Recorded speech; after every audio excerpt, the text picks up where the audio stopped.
Hello, this is Dr. Grande. Today I will analyze the case of Ashley Hoath. First, I'll look at the background of this case, move to the timeline of the crime, then offer my analysis. Ashley Diane Hoath was born on December 9, 1989, and lived in Hillsdale, Michigan. This is 110 miles west of Detroit. Ashley was raised by a single mother. She had an older brother and a younger sister. When she was a teenager, Ashley became pregnant and was sent to an alternative high school. Sometime around 2006, Ashley gave birth to a daughter. She would go on to have 2 more children over the next 6 years. Around the same time, Ashley started consuming excessive quantities of alcohol. Despite this, she graduated from high school and enrolled in community college. Ashley wanted to become a mechanic someday. As she worked toward her dreams, she held various jobs in the fast food industry and started using methamphetamine. After a 10-year romance, Ashley separated from her boyfriend. She became romantically involved with a man named Jeremy Allen Barron. He was 10 years older than her. Jeremy was described as a troublemaker and a loser who liked excitement and was well known to law enforcement. To earn a living, he had his own drywall business. Jeremy had a lot in common with Ashley. For example, he also had 3 children, and he was a big fan of methamphetamine. The couple had an on-again, off-again romance, but Ashley became disgusted with Jeremy after she lost custody of her children. She blamed the removal of her children on Jeremy's drug use and other bad behavior. In an effort to regain custody of her children, Ashley agreed not to have any more contact with Jeremy. In November 2016, while at a bar, Ashley met a man named J. Scott Clark. Jay was 14 years older than Ashley and was also a methamphetamine user. He became obsessed with Ashley and wanted to be with her romantically, but Ashley contained Jay to the friend zone. She repeatedly complained to Jay about how bad Jeremy was and how Jeremy's behavior resulted in her children being placed in foster care. Now moving to the timeline of the crime. In early 2017, Jeremy was arrested after being accused of having an inappropriate relationship with a girl who was under 18 years old. He was facing a 16-year prison sentence if convicted. Even though she was not supposed to have any contact with Jeremy, Ashley bailed him out of jail. Jeremy missed a hearing on February 15, 2017, and a warrant was issued for his arrest. Law enforcement assumed that Jeremy disappeared because he did not want to go to prison. As it turns out, Jeremy had a good excuse for missing the hearing. He was dead. On April 2, 2017, 2 Amish children riding horses found the body of Jeremy Barron in a field next to a tree line on Dimmers Road in Hillsdale County. Here is what the police found during the course of their investigation. It appeared as though somebody had dropped Jeremy's body in the field. There were vehicle tracks leading up to his body. He did not walk to that location. Jeremy had been shot in his left side 4 times with a .45 caliber firearm and in his right side 1 time with a .22 caliber firearm. 2 days after the discovery of Jeremy's body, the police interviewed Ashley. She denied knowing anything about his death, although she admitted that she was the one who bailed him out of jail. This, of course, was in violation of her agreement to regain custody of her children. The police spoke to a casual sexual partner of Jeremy's who implicated Jay Clark in the murder, saying that Jay was obsessed with Ashley. Again, Jay Clark is the man that Ashley met in a bar and frequently complained to about Jeremy Barron. Investigators spoke to Ashley's sister Jolene, who worked with Ashley at a Burger King restaurant. Jolene said that Ashley told her that she was there when Jeremy was killed. Furthermore, Ashley claimed that Jay Clark was the shooter. As it turns out, Jolene's statement to the police would flame broil both Ashley and Jay.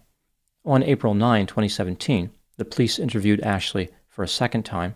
She confessed that she and Jay entered a conspiracy to commit murder. Here is what Ashley told the police. On February 8, 2017, Ashley was with both Jay and Jeremy. The trio was on their way to a friend's house. Jay was driving his white Chevrolet Tahoe with Ashley in the passenger seat and Jeremy in the rear seat. At one point during the trip, Jay stopped the vehicle and shot Jeremy 4 times. Ashley was surprised by this. She had no idea that her friend Jay was planning on killing her boyfriend, Jeremy. The police arrested Ashley for accessory after the fact and lying to the police, but she was not charged with murder at this time. Investigators were able to track down Jay's Chevrolet Tahoe. He had traded it for a Ford Mustang in the Toledo, Ohio area. When the police seized the Tahoe, they noticed that the back seat was missing. Following police instructions, Ashley lured Jay back to Michigan, where he was promptly arrested on April 10, 2017. Initially, he was charged in connection with methamphetamine, which was found in his vehicle. The police interviewed Jay. He quickly confessed to murdering Jeremy, saying, quote, "I shot him, and he's dead. That's the end of it," unquote. Jay stated that Ashley had nothing to do with the murder. She didn't know what he was planning on doing and was completely innocent. Through the use of a jailhouse informant, the police were able to find the back seat of the Tahoe at a farm owned by one of Jay's relatives. The police knew that Jay killed Jeremy, but they also suspected that Ashley was in on the homicidal plan. At this point, there wasn't enough evidence to charge her with murder, but that would soon change. On May 10, 2017, Ashley requested a polygraph, which is also referred to as a lie detector test. This is a pseudoscientific nonsense machine the police use to manipulate gullible suspects. The machine does not have the capability to detect lies. Not surprisingly, Ashley was not a voracious consumer of peer-reviewed articles. Therefore, she believed that polygraphs were reliable and valid. After the test, the police told Ashley that she failed, even though a person cannot fail or pass a polygraph. Their deception led to Ashley offering a new version of her story, in which she admitted to being in a conspiracy. Ashley told the police that one time when she was talking to Jay, she told him that the only way she would ever get rid of Jeremy is to kill him. Jay responded, "That can happen." He gave her a firearm, which she kept in her home. During the next episode of violence perpetrated by Jeremy, Ashley retrieved the weapon, but was unable to shoot him. Instead, Ashley escaped the altercation. When she explained to Jay how she could not follow through with killing Jeremy, Jay told her that if he saw Jeremy, he would kill him. The opportunity for this murder arrived on February 8, 2017, when Ashley, Jay, and Jeremy were in Jay's Chevrolet Tahoe. At one point, Jay said to Ashley, "Get her done?" Ashley responded, "Yeah, get her done." After exchanging this Larry the Cable Guy catchphrase, Jay turned around and shot Jeremy in his right side 4 times with a .45 caliber revolver. Ashley denied being the one who shot Jeremy in the left side with a .22 caliber firearm. She was unable to offer any explanation for how that happened. As far as motive, Ashley said that she committed the murder to get her children back. Both Ashley Hoath and Jay Clark were charged with murder. In December 2017, Ashley pleaded guilty to second-degree murder. Part of her plea deal was to testify against Jay Clark. When he went on trial for murder, Ashley refused to testify against him in violation of her agreement. As it turns out, her failure to testify was not enough to save Jay. On January 12, 2018, he was convicted of first-degree murder and felony firearm and sentenced to life in prison without the possibility of parole. 6 days later, Ashley was sentenced to 25 to 40 years in prison. She will be eligible for parole in 2042 and will be released no later than 2057. Now moving to my analysis. Here are my thoughts on a few areas that stood out to me in this case. Item number 1. Ashley has repeatedly complained about her second-degree murder conviction. On the day she was sentenced, she asked to withdraw her guilty plea, saying that she did not realize the jury would have had the option of convicting her of manslaughter. The maximum penalty for manslaughter is 15 years, 10 years less than her minimum sentence of 25 years for second-degree murder.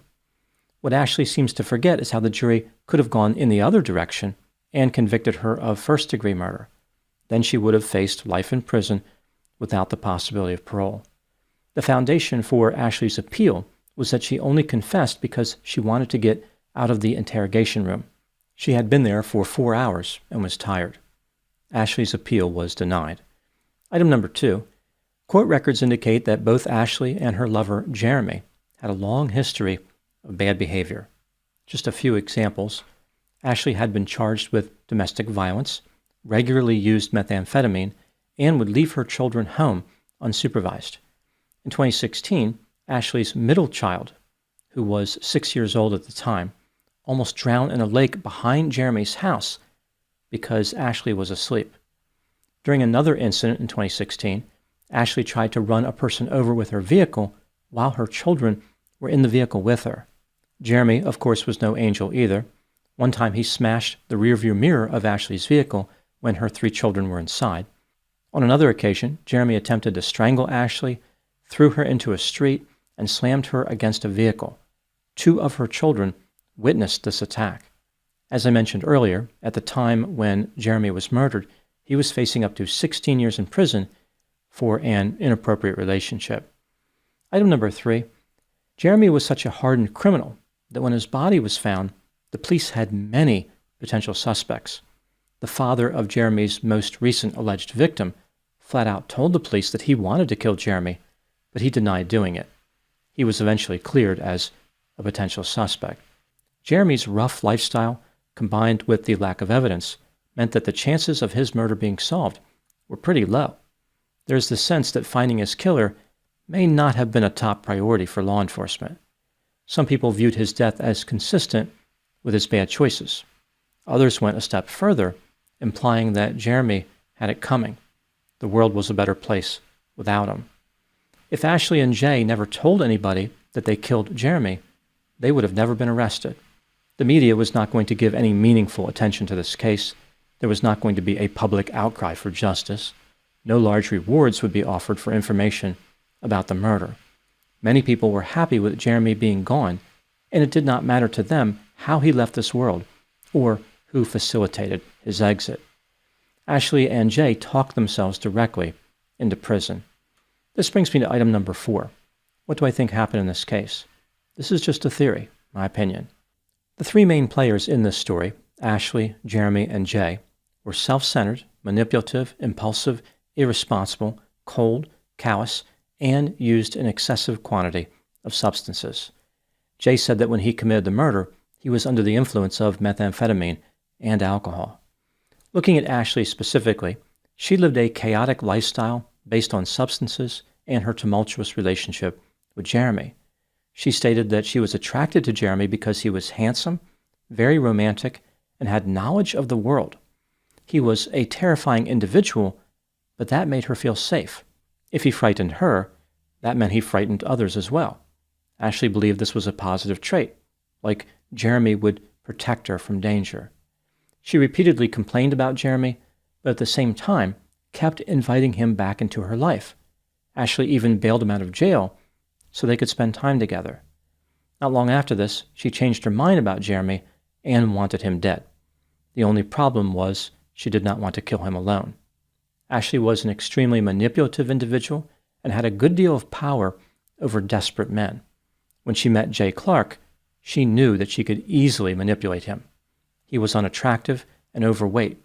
From his perspective, Ashley was a beauty queen, and he was desperate to have sex with her. Ashley used Jay's obsessive and irrational desire to be with her to her advantage. Jay was paying Ashley's rent, would buy her drinks at bars, and even purchased a vehicle for her. He was willing to do anything that Ashley wanted. When Ashley complained about Jeremy, she was hoping that Jay would get the hint that she wanted him to kill Jeremy. The message was received loud and clear by Jay. Hoping to blast his way out of the Friendzone, Jay shot Jeremy to death.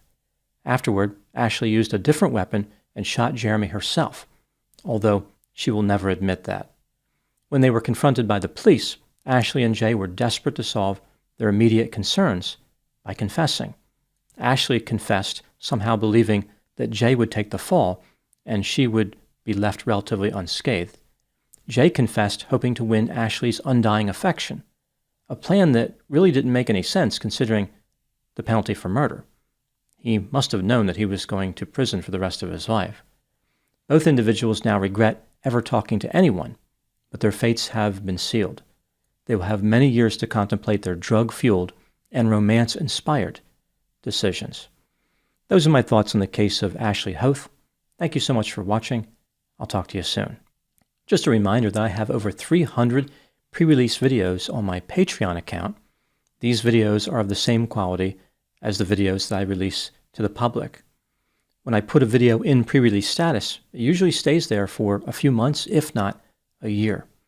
I will put the link to Patreon in the description for this video.